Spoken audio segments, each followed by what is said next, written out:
ദൈവത്തിന്റെ മുന്നിലല്ലാതെ തല പിടിക്കരുത് കേട്ടാ. അത് ശരിയല്ല. കാശ് കിട്ടിയ ഞാൻ ഇവർക്ക് കാശ് കൊടുത്താച്ചിട്ടായിരുന്നു. അത് ഇവര് പറഞ്ഞിട്ടല്ല, ഇവരെ ബുദ്ധിമുട്ട് എനിക്ക് മനസ്സിലായി. അപ്പൊ ഞാൻ കാശ് കൊടുത്താച്ചില്ല.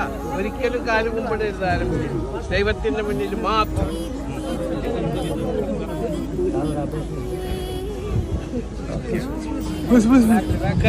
ഒക്കെ പ്രായമുള്ളവരാണ്, എനിക്ക് പ്രായമുള്ളവരെ ഇഷ്ടമാണ് കേട്ടാ.